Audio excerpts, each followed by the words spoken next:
El Señor esté con ustedes. Y con tu espíritu. Lectura del Santo Evangelio según San Marcos. Gloria a ti, Señor.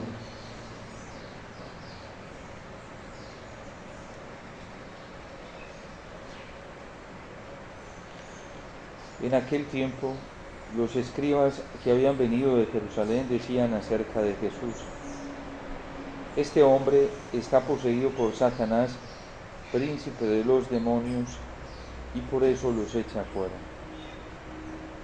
Jesús llamó entonces a los escribas y les dijo en parábolas: ¿cómo puede Satanás expulsar a Satanás? Porque si un reino está dividido en bandos opuestos, no puede subsistir. Una familia dividida tampoco puede subsistir.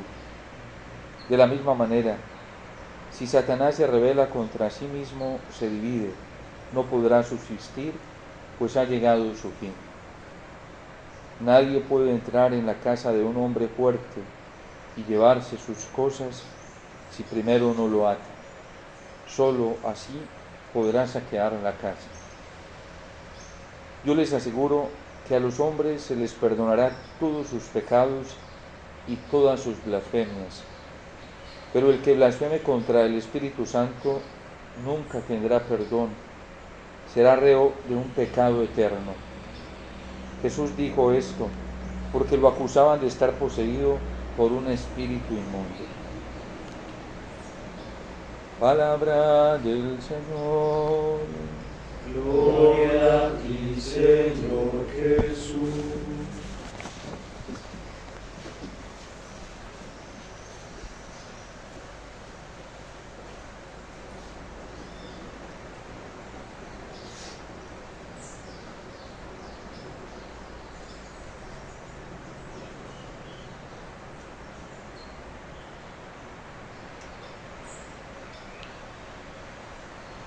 La resistencia que tiene David y algunos para que no entre a reinar, y la oposición con la que lo amenazan de que lo despreciarán incluso los ciegos y los cojos, pues es la misma resistencia que está teniendo el Señor hoy en algunos en el Evangelio.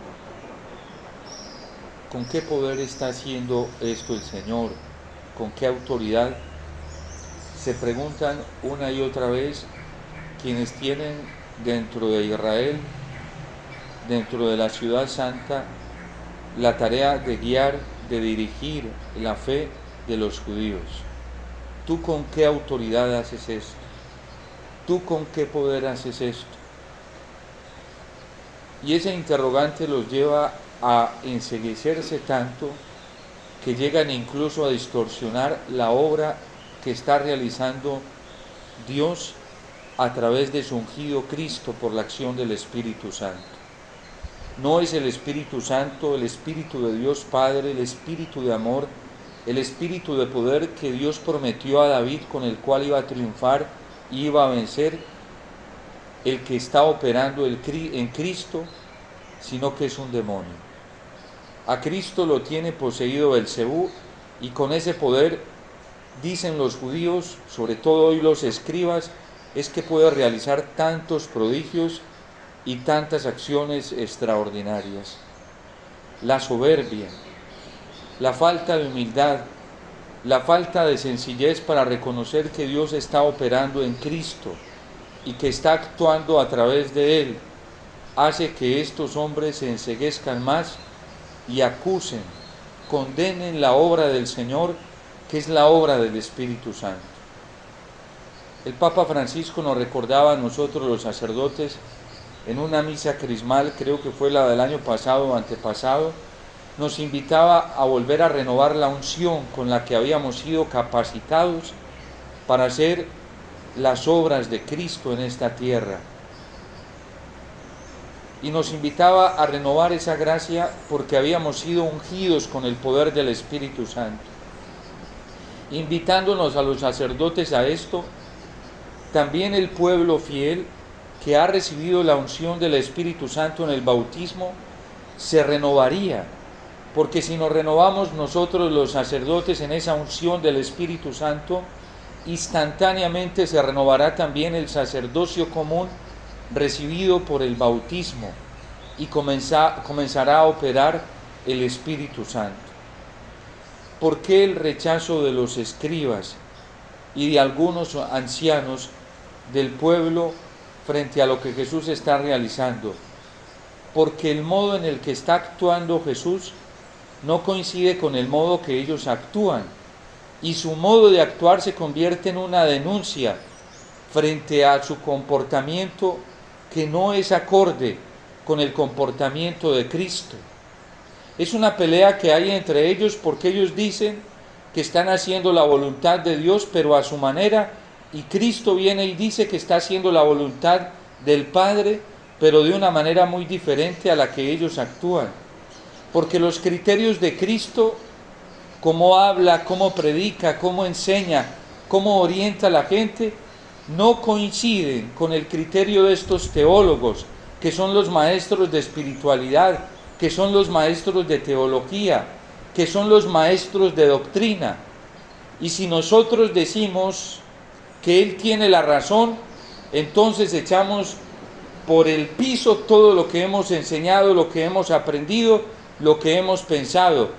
Y por eso ellos no van a hacer eso, porque no tienen la suficiente humildad para reconocer que han estado equivocados en todo lo que han estado enseñando, en todo lo que han estado practicando, en todo lo que han aprendido. Y esa falta de humildad los está llevando a un endurecimiento mucho más grande y se están convirtiendo en ciegos.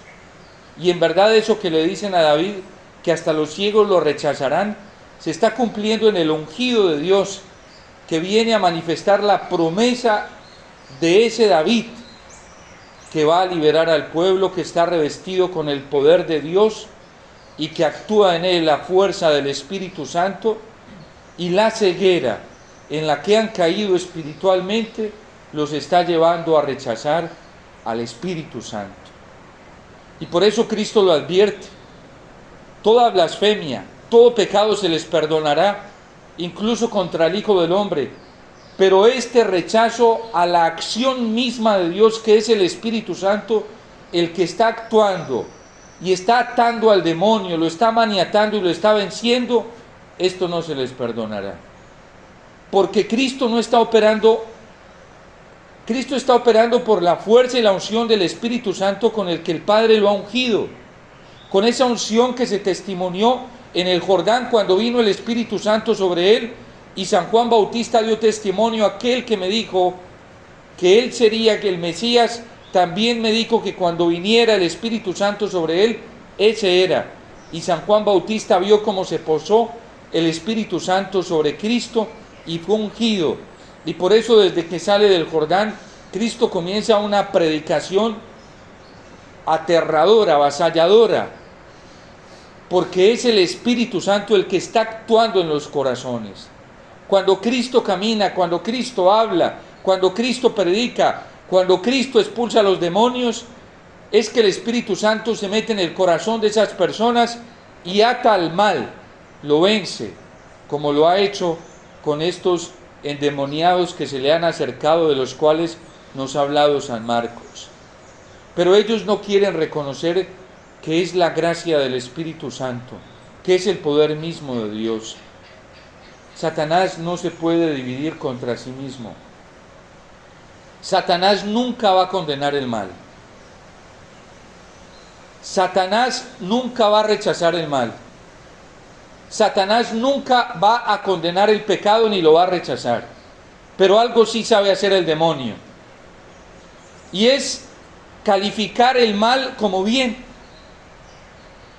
Porque si él no califica el mal como bien, se destruye a sí mismo. Y él tiene que lograr que el mal siga poseyendo a las personas, siga actuando en el pensamiento, en el criterio de las personas, porque si el mal sale de las personas, él se destruye y él no va a permitir eso. Y por eso el engaño que está haciendo el demonio es tan terrible. Jamás el Espíritu Santo, jamás una moción del Espíritu Santo va a llevar a una persona a decir que el mal es bueno. o que el mal menor está bien, y que el mal menor se puede elegir, se puede aceptar y se puede promover. Eso jamás lo va a hacer el Espíritu Santo, pero sí lo hace el demonio. Belzebú sí lo va a hacer, y por eso le interesa tener, más que externamente, le interesa tener internamente a las personas aceptando el mal como bien, porque allí puede reinar. A Satanás no le interesa tanto lo externo. Al demonio no le importa si una persona va a misa, y va a misa todos los días, y va a 5 misas y comulga, con tal de que esa persona piense mal. Él sabe que allí tiene una acción muy grande y tiene un poder muy grande de actuar. Así vaya a misa, no le importa. No le importa. Porque al demonio lo que le interesa es la casa interna. Lo que le interesa es el interior de la persona. Lo que le interesa trabajar es en sus pensamientos. Es más, para el demonio es mucho mejor que una persona que internamente viva mal esté dentro de la iglesia. A él no le favorece que esté afuera. Y él sabe que así tenga apariencia de bien, mientras le tenga enredado el corazón, mientras le tenga enredada la vida interior, el demonio sabe que puede hacer mucho daño dentro. Y lo que menos va a hacer el demonio es querer sacar, porque se divide a sí mismo. Y él no lo va a permitir. Él no lo va a permitir. Por eso Cristo apuntó a la purificación del corazón, no a la purificación externa. La purificación externa es efecto, sí, de una purificación interna, pero es muy fácil uno poder vivir externamente bien, pero por dentro corrompido. Los padres del desierto tienen una pedagogía espiritual estupenda frente a esto. San Doreto de Gaza, por ejemplo, dice que un grano de oro puede brillar mucho externamente, pero a lo mejor estar hueco por dentro y corrompido de corrupción por dentro. Por eso es mejor ponerle fuego a altas temperaturas, para que poniéndole el fuego a altas temperaturas se diluya y se vea qué es lo bueno y qué es lo malo. Por eso cuando el Señor llama a Jeremías, y Jeremías no resiste la misión que el Señor le ha encomendado, y comienza a reprocharle al Señor y a quejarse con él, y incluso a maldecir el día en que nació. Ojalá no se hubiera pronunciado mi nombre, porque cuando comenzó a predicar se le vinieron encima. Y Jeremías no pensó que lo iban a rechazar y lo iban a perseguir, él pensó que lo iban a aplaudir, ¿sí? Y le fue como perro en misa. Fue uno de los profetas más perseguidos e incomprendidos hasta el final de su vida. Y entonces va y se le queja al Señor, y el Señor le escucha todas las quejas y le dice: Jeremías, tú necesitas purificación, y por eso necesito purificarte, y esto es fuego lo que estás viviendo. Y cuando separes el oro, lo precioso de lo vil en el metal, ese día estarás listo. Y por eso que está apareciendo, con todo eso está apareciendo tu corrupción, Jeremías, déjala salir. Que estaba guardadita adentro, déjala salir. ¿Qué está haciendo Cristo con su actitud, ungido por el Espíritu Santo? Está haciendo que los sentimientos escondidos de los ancianos, de los dirigentes, salgan a la luz. Y hoy Cristo también lo está haciendo en su iglesia, gracias a Dios. Porque era más tormentoso uno estar dentro de la iglesia sin saber quién era quién y cómo pensaba cada quien. Por lo menos lo que está pasando dentro de la iglesia está permitiendo que todo salga a la luz. Y eso está bien. Por eso a nosotros no nos debe asustar lo que está pasando. Que un cardenal salga con cosas deschavetadas, o un obispo, un sacerdote, un teólogo, eso está bien, porque está sacando lo que tiene adentro. Y mejor para ver qué es lo que hay ahí, para uno no engañarse, porque es que las apariencias engañan. A uno siempre le dicen que todo lo que brilla no es oro, y eso se está viendo hoy dentro de la iglesia. Es muy fácil hoy darse cuenta a uno quién verdaderamente está por amar al Señor y se las está jugando todas por el Señor, y quién se las está jugando por sí mismos. Hay gente que defiende muchos derechos, pero los personales o los grupales porque le interesan a sí mismos, y eso pasa dentro de la iglesia, pero no al Señor. Se rasgan las vestiduras porque se está ofendiendo ciertas cosas que le benefician a sí mismo, pero no porque se ofenda al Señor o porque se esté maltratando la conciencia, la libertad y la voluntad de los demás. A Cristo lo está moviendo el amor al Padre, el celo por el Padre, pero también lo está moviendo las pobres almas que están atadas por el demonio y que las tiene engañadas. Y por eso, con la unción de Dios, con el poder que Dios lo ha ungido, y que hoy el mismo Salmo está testimoniando, con ese mismo poder de Dios, Cristo está sacando a la luz muchas cosas que están guardadas en el corazón. De estos endemoniados que se están abriendo a la gracia y le están suplicando ayuda, el Espíritu Santo entra, maniata al demonio y lo vence, porque es el único capaz de vencer al demonio.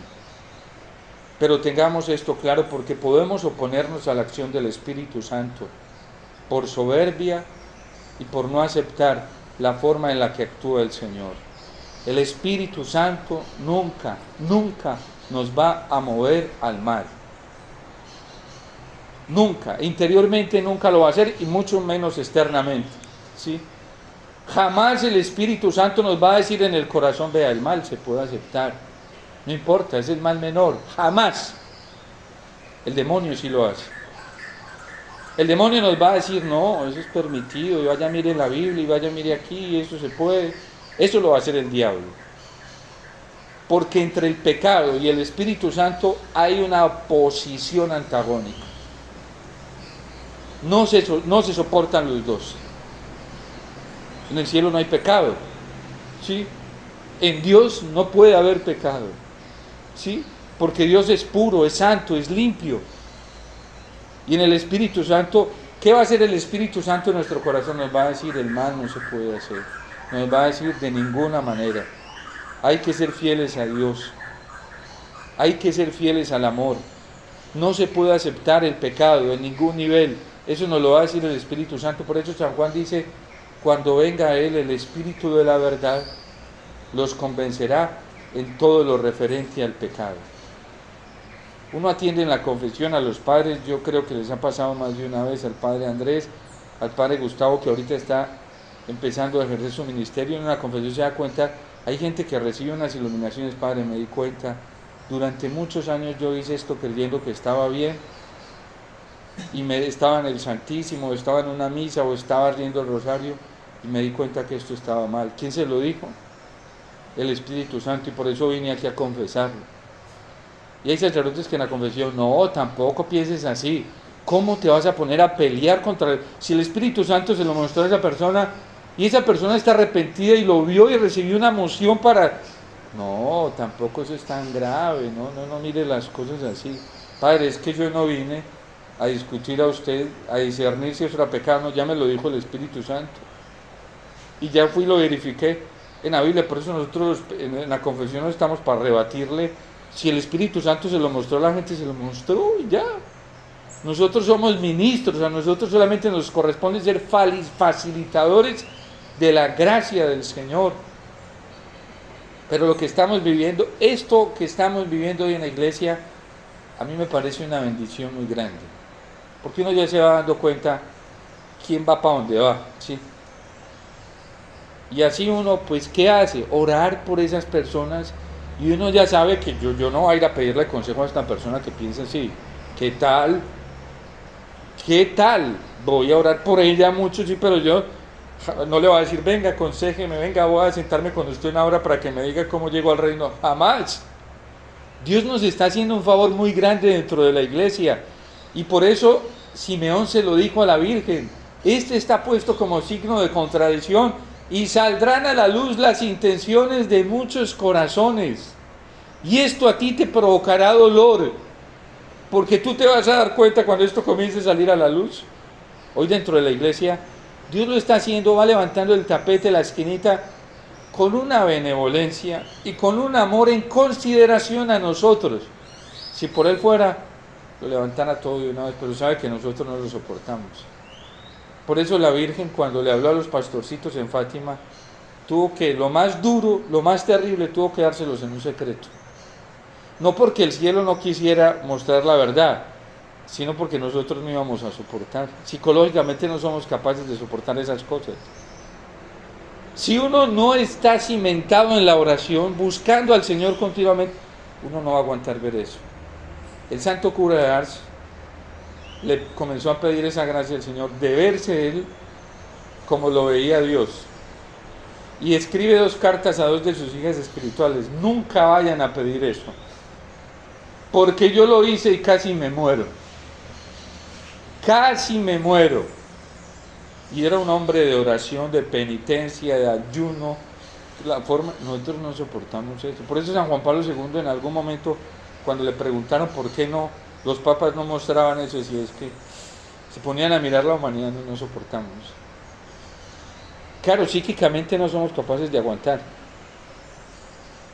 Si no estamos en Dios, si no estamos robustecidos, nosotros no vamos a ser capaces de ver. Dios ve la miseria y ve el daño tan terrible que hace el pecado. Yo no sé quién dijo eso, pero tiene su lógica espiritual y teológica desde el magisterio de la Iglesia. Que si nosotros viéramos los demonios hoy como los mira Dios en el mundo estaría opaco, oscuro de la cantidad de demonios que circulan. Por eso Sor Lucía, la pastorcita de Fátima, dice que si la Virgen no los hubiera preparado antes, mostrándoles todo, era tanto, les permitía ver tanto cielo que ellos querían vivir a toda hora en éxtasis. San Francisco no veía la hora, Marto no veía la hora de que se le apareciera la Virgen, porque decía, yo solo quiero estar y que no se termine eso, sí. Y dice Sor Lucía que si la Virgen no les hubiera dado esos éxtasis, esas experiencias del cielo, esas alegrías, cuando ellos tuvieron la visión del infierno no hubieran soportado, se hubieran muerto de espanto, de pánico, de susto, porque estaban viendo las consecuencias del pecado actual de ese momento. Ellos lo vieron y Dios les dijo, mire, la Virgen les dijo, mire, estas son las consecuencias de los pecados que se están viviendo dentro y fuera de la iglesia. Y veían las almas de los condenados fluctuando para arriba así. Y les dijo, cuando teológicamente los papas de la época estaban asustados porque se estaba negando que hubiese condenados en el infierno. Y la Virgen a unos niños chiquiticos les mostró eso, dijo, sí, hay condenados en el infierno. Y la Iglesia aprobó Fátima. Es más, esto que yo les estoy contando, el secreto de Fátima está publicado por la Congregación para la Doctrina de la Fe en la página oficial de la Santa Sede. Ahí la encuentran, hoy se llama Dicasterio para la Fe. Entran a la página oficial del Vaticano, entran al Dicasterio de la Doctrina de la Fe y allí se encuentran la publicación del secreto de Fátima, así, contado por ellos y explicado por el cardenal José Ratzinger. También hay unas cartas de otros cardenales a quienes Juan Pablo II les encomendó acompañar ese proceso. Hoy no nos gusta que nos hablen de eso, pero la Iglesia ha hablado y esos documentos son públicos. Lo que pasa es que la gente, a veces no queremos confrontarnos con eso porque nos sacude, ¿sí? Como no estamos tan bien y no vivimos de cara al Señor, por eso nos perturban esas cosas. Pero si viviéramos buscando el cielo y la santidad, sería diferente. Entonces, la oposición al Espíritu Santo que actúa, que muestra, es una falta imperdonable. Porque el Espíritu Santo lo único que quiere es llevarnos a Dios, llevarnos a la salvación, y también actúa mostrando el pecado, que es horroroso porque el pecado es feo, horrible, espantoso. Y nosotros, vuelvo y repito, no soportaríamos ver ni experimentar los efectos de nuestro propio pecado. Es porque Dios es tan condescendiente, tan misericordioso, que Él llega y se pone aquí al frente para que nosotros no veamos lo horrendo que es. Y esa es la Eucaristía. La Eucaristía es como un retenedor, sí. Se pone ante el pecado y ante nosotros para que nosotros no vivamos los efectos verdaderos del pecado. Todo lo soporta Cristo en la Eucaristía. Y para que no lo veamos, porque Él sabe, el Señor sabe, que si nosotros experimentáramos un solo efecto de nuestro pecado, nos estallaríamos de espanto y de paz, no lo soportaríamos. Solo lo soporta Cristo. Y por eso la Eucaristía no puede dejarse de celebrar, porque el día que la Eucaristía dejase de existir o de celebrarse, ese día la humanidad entera caería en un pánico colectivo. De hecho, cuando se habla de iluminación de conciencias, es eso. Pero Dios lo está haciendo muy lentamente, porque no soportaríamos. Si Cristo no estuviera en la Eucaristía, por eso las multitudes que van a comenzar, después de que venga esta purificación, la cantidad de gente, multitudes, masas, de pueblos y naciones que van a acudir a la Eucaristía van a ser pero cantidades. Es lo que Dios está preparando. De hecho, el signo de conversión de los judíos va a ser en torno a Cristo, y va a ser a Cristo en su totalidad de misterio. Los judíos lo van a reconocer en la Eucaristía. Y cuando eso pase es porque ya se acerca la venida del Señor. Es que nosotros no podemos separar a Cristo de la Eucaristía, porque es la misma realidad. Por eso la liturgia nos enseña que lo que nosotros celebramos en el altar del sacrificio es anticipación de lo que está por verse. Todos los que no han creído en Cristo van a reconocerlo en la Eucaristía. La Eucaristía no puede desaparecer, porque es el mismo Cristo. Y por eso el refugio más seguro para nosotros en estos tiempos es la Eucaristía. Miren, yo llevo años escuchando a gente perturbada, yo no sé cuántos, 8, 10 años, que van a cambiar la fórmula de consagración, Padre, que vea. Yo les digo, tranquilos, disfrutemos lo que tenemos ahorita. Otros iban rasgando las vestiduras, que la misa tridentina, sí, muy doloroso. Pero todavía tenemos aquí la liturgia eucarística. Por estar pensando allá y peleando allá, dejamos de disfrutar lo que tenemos. La mujer cananea aprovechó las migajas las sobras, y eso le sirvió para su propia salvación. Todavía tenemos lo esencial de la liturgia. Todavía tenemos a Cristo. Y Él no va a permitir que lo quiten. Eso no va a pasar, porque entonces, ¿dónde quedaría su promesa? La promesa que hace en el libro de Samuel, y en el Salmo: prometí a David mi siervo una alianza perpetua. Y esta es la alianza perpetua, sangre de la alianza nueva y eterna. No hay otra que la Eucaristía.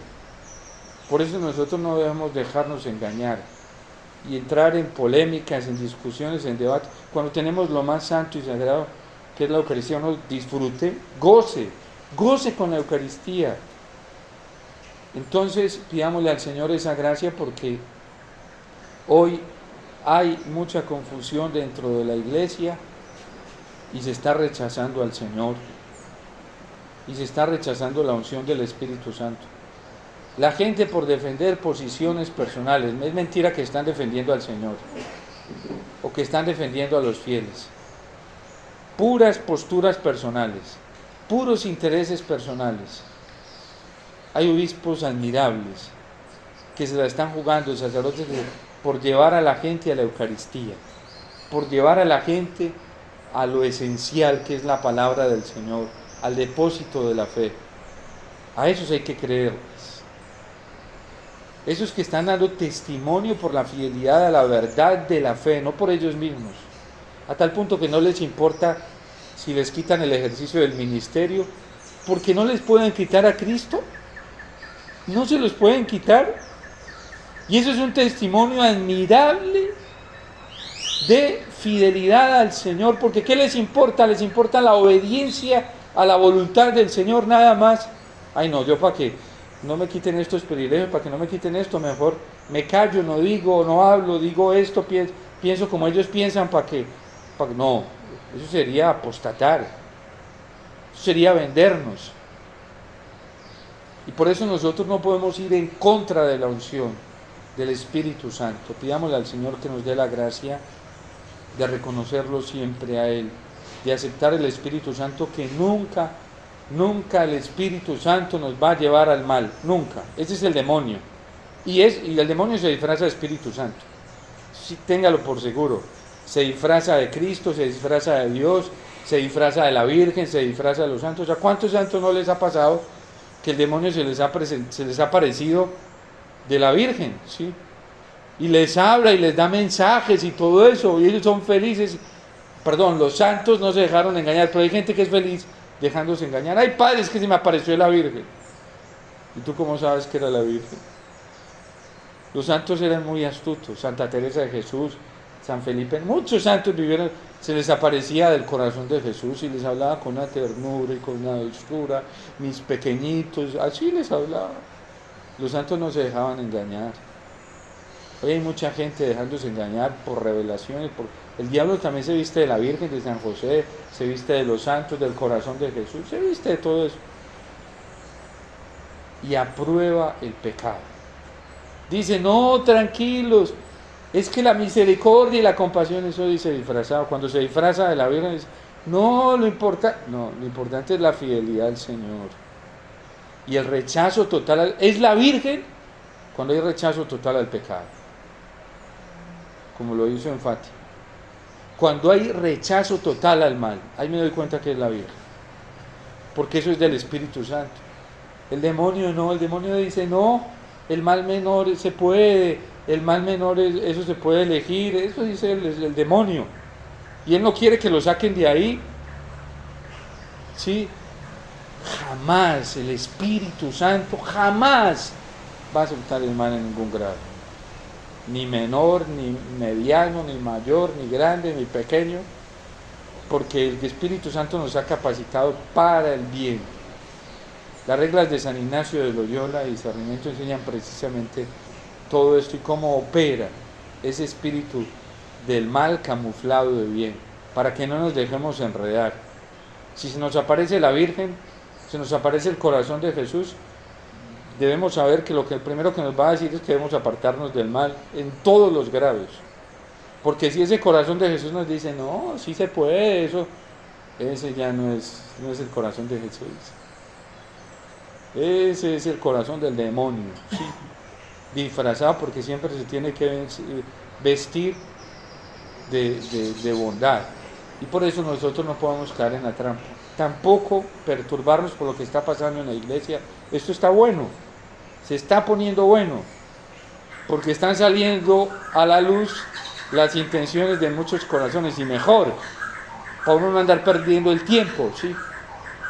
Eso nos ayuda a centrarnos más en el Señor, en la Eucaristía, a amar más la iglesia, a centrarnos en lo que debemos centrarnos, y no andar por ahí brinconeando, donde uno no debe estar brinconeando, sino centrarse donde debe estar centrado, que es en el Señor y sobre todo en la Eucaristía. Y amemos mucho el catecismo, vayamos mucho al catecismo, a la palabra de Dios, y orémosle mucho a la Virgen, sobre todo a través del rezo del Santo Rosario, la adoración eucarística, amar mucho la Eucaristía. La Eucaristía no va a desaparecer, ¿sí? Pues es tan sencillo eso como que Cristo es el sumo y eterno sacerdote, él mismo es el que la celebra, ¿sí? Nosotros solo somos instrumentos y ministros, ¿sí? Entonces la Eucaristía, no tengamos miedo porque no va a desaparecer. Si Cristo desapareciera de este mundo, todo el universo entraría en caos, y la tierra misma, todo. No puede desaparecer. No puede desaparecer porque la Eucaristía es Cristo mismo y es el que nos sostiene a todos. Dios te salve María, llena eres de gracia, el Señor es contigo. Bendita tú eres entre todas las mujeres, y bendito es el fruto de tu vientre, Jesús. Santa María, Madre de Dios, ruega por nosotros pecadores, ahora y en la hora de nuestra muerte. Amén.